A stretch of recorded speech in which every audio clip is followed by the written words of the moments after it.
Selamat malam para pemirsa yang berbahagia dimanapun berada. Malam hari ini kita berjumpa kembali dalam kajian ayat suci bersama narasumber kita Dr. Ahmad Lutfi. Sehat ya Pak Lutfi? Alhamdulillah sehat walafiat. Alhamdulillah. Di malam hari ini kita akan melanjutkan kajian kita Quran surat An-Naba Pak Lutfi. Iya.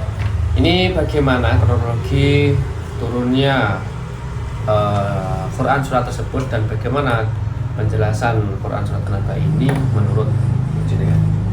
Apakah Quran surat An-Naba atau An-Naba'ul Azim ini hanya merujuk pada hari kebangkitan saja atau mencakup seluruh proyek kenabian Muhammad yang mana mengancam tatanan sosial Mekah?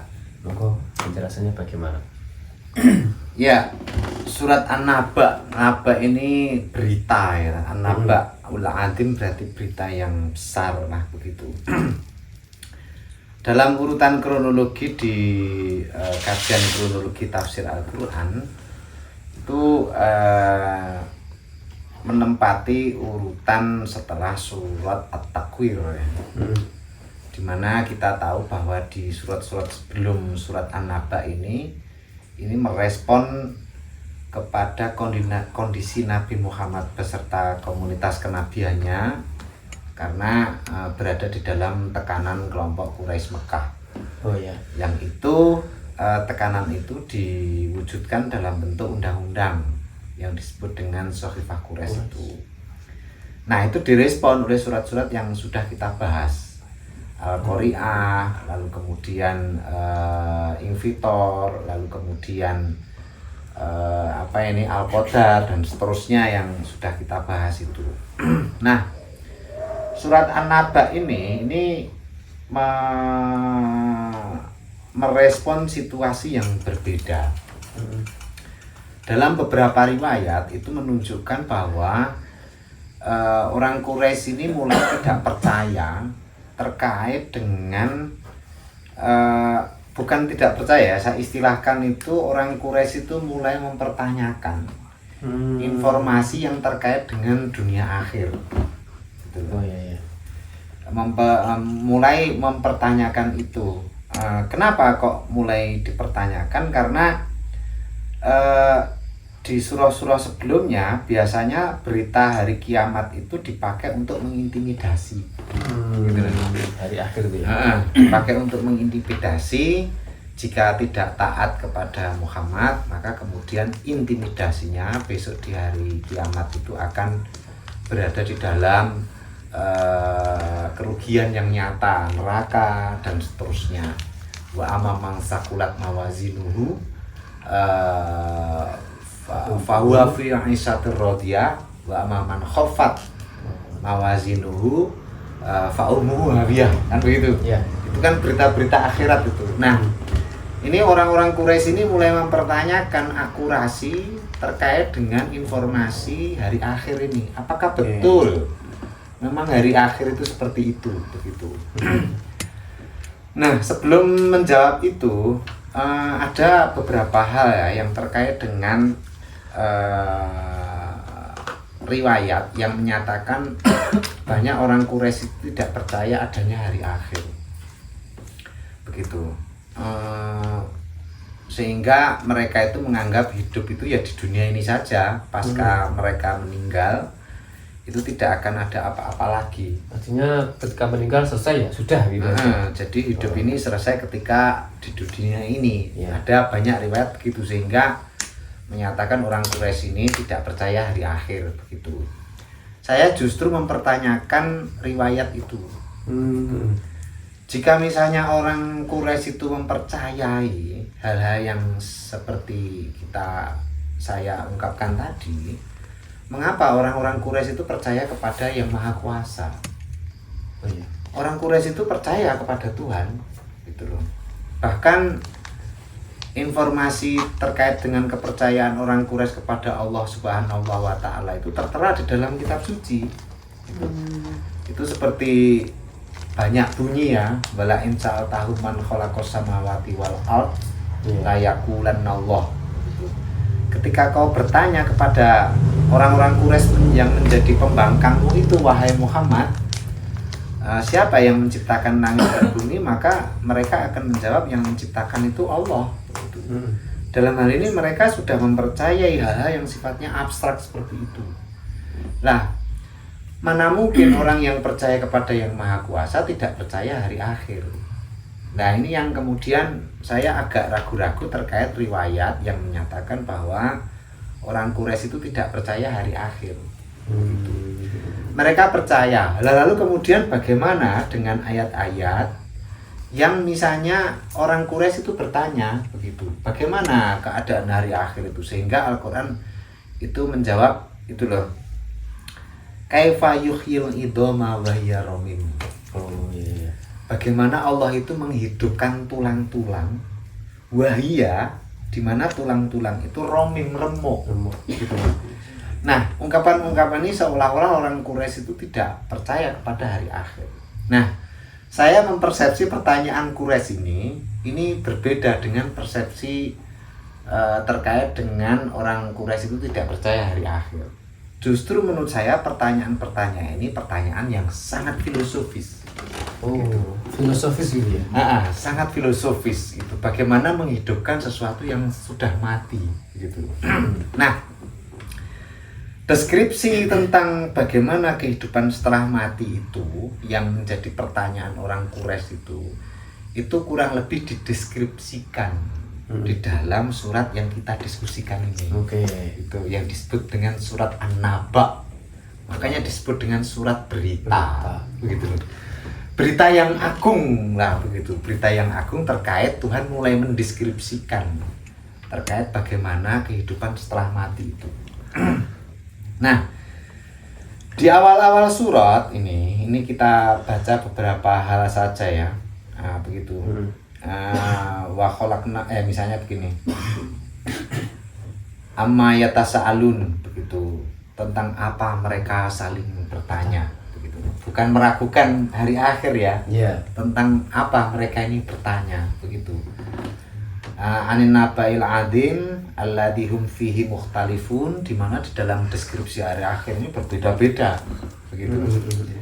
Sampai kemudian di ayat yang berbunyi ini, wa anzalna minal muqsirati ma'an sajjaja begitu. Kami menurunkan dari awan air hujan yang tercurah dengan deras, linukhrija bihi habban wa nabata, untuk kami keluarkan itu tumbuh-tumbuhan dan biji-bijian. Nah, kan begitu. Nah, informasi seperti ini sebetulnya menjawab tentang keraguan, bukan keraguan ya, menjawab tentang pertanyaan bagaimana hidup setelah mati itu. Kita tahu bahwa yang namanya biji dan tumbuh-tumbuhan itu ketika kena air hujan lalu kemudian tumbuh, itu kan sebetulnya di situ itu sudah ada yang namanya pohon yang mati dulu, sehingga kena air hujan lalu tumbuh. Itu menjawab tentang soal bagaimana kehidupan setelah mati. Paham ya? Paham. Jadi yang namanya hidup setelah mati itu digambarkan dalam konteks ayat ini. Itu gambarannya ini seperti itu banyak pohon yang mati, kena air hujan, lalu kemudian mulai muncul yang namanya tunas-tunas. Nah, gitu ya. Mulai muncul daunnya, lalu kemudian besar, hingga akhirnya tumbuh pohon lagi. Dari biji-biji yang mati, lalu kemudian ditanam, kena air, dalam beberapa minggu atau bulan, keluarlah yang namanya daunnya, lalu kemudian menjadi pohon, lalu kemudian buahnya kelak dipetik. Ini sama nggak dengan yang namanya penyebutan orang lain reinkarnasi begitu? Beda. Beda lagi. Jadi itu penggambaran Tuhan terkait deskripsi yang menjadi pertanyaan Quraisy tentang kehidupan setelah mati itu. Padahal tulang itu sudah remuk. Idoma wahya romim. Tulang itu remuk.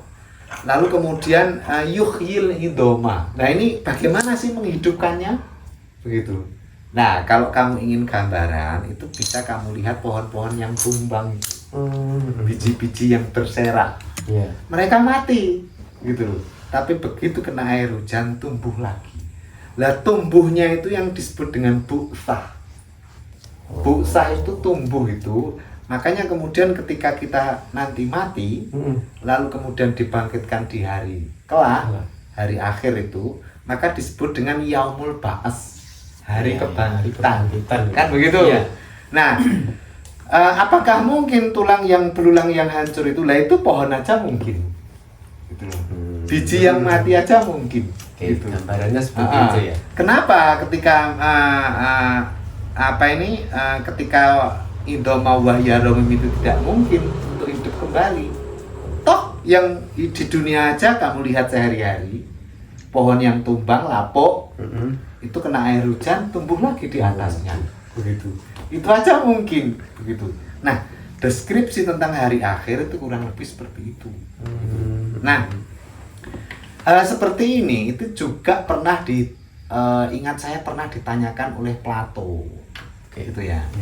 Bagaimana kehidupan setelah mati atau bagaimana waktu itu untuk menyebut Tuhan itu kausa prima ya. Karena bahasa Allah itu bahasa Arab. Ya. Bahasa Ibraninya kan Il. Bahasa Jawanya Gusti Pangeran. Ya, kan begitu. Gusti Pangeran begitu. Ya, ya.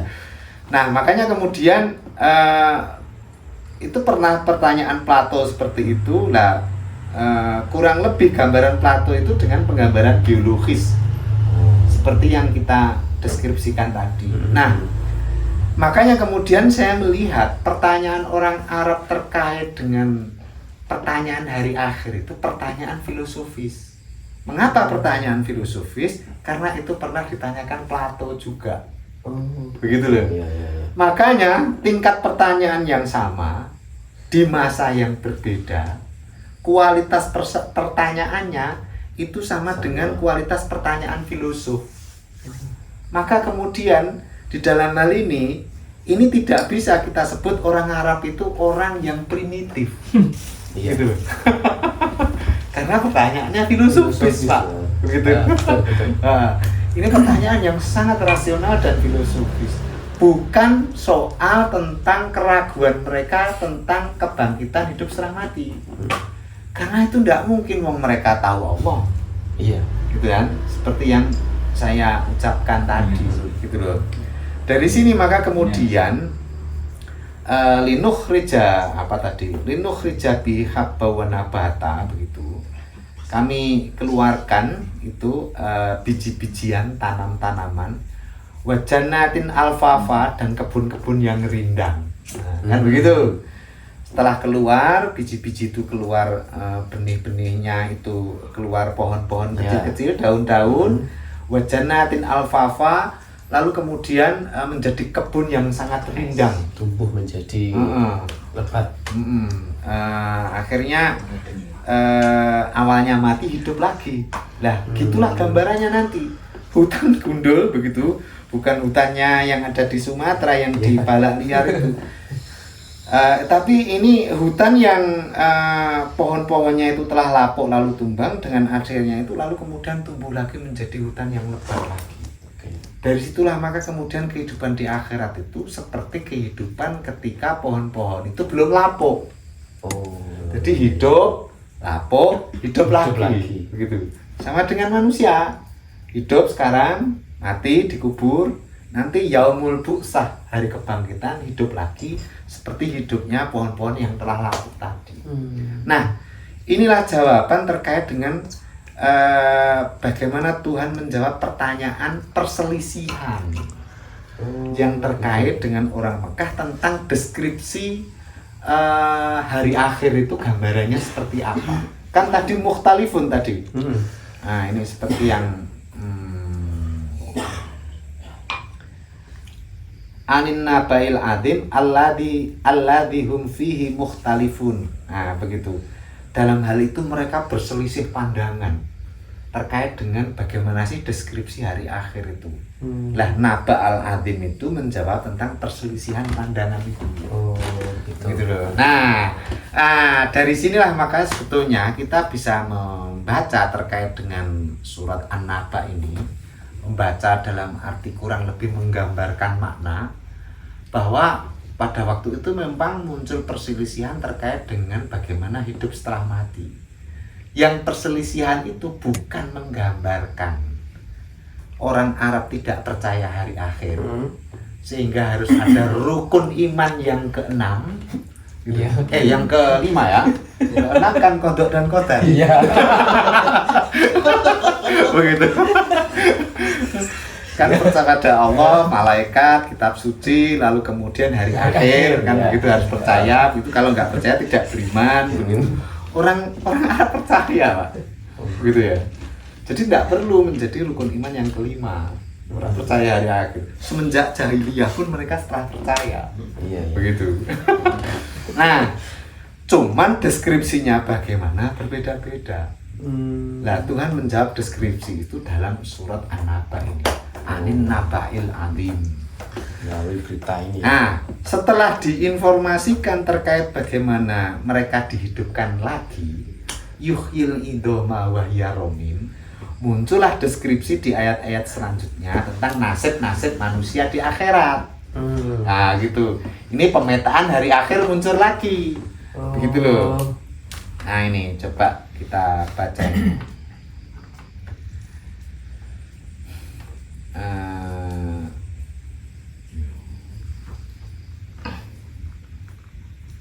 Gimana? Wa kadzabu bi ayatina kidzaba, mereka benar mendustakan ayat-ayat kami. Wa kullasayin ahsainahu kitaba, segala sesuatu kita hitung dalam sebuah catatan. Ini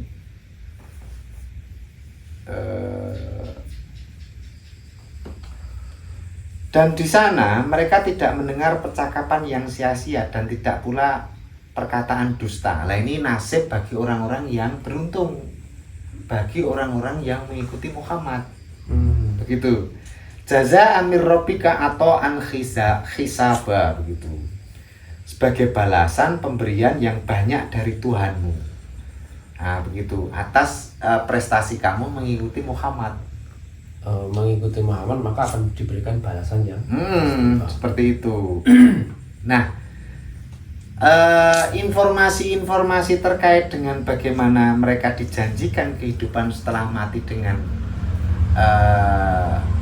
keuntungan dan balasan yang banyak nikmat itu yang akan diberikan ketika nanti hari akhir telah datang, sudah tumbuh lagi, hidup semua lagi. Manusia terpecah menjadi dua, manusia yang beruntung dan manusia yang tidak beruntung. Nah, itulah gambaran dunia akhir, gitulah. Nanti nasib kamu, nah sekarang tinggal kamu mengikuti Muhammad apa tidak, begitu. Sehingga di dalam hal ini itu sekaligus pemetaan hari akhir, sekaligus menjawab perselisihan mereka, bagaimana mereka itu dibangkitkan. Kurang lebih konteks.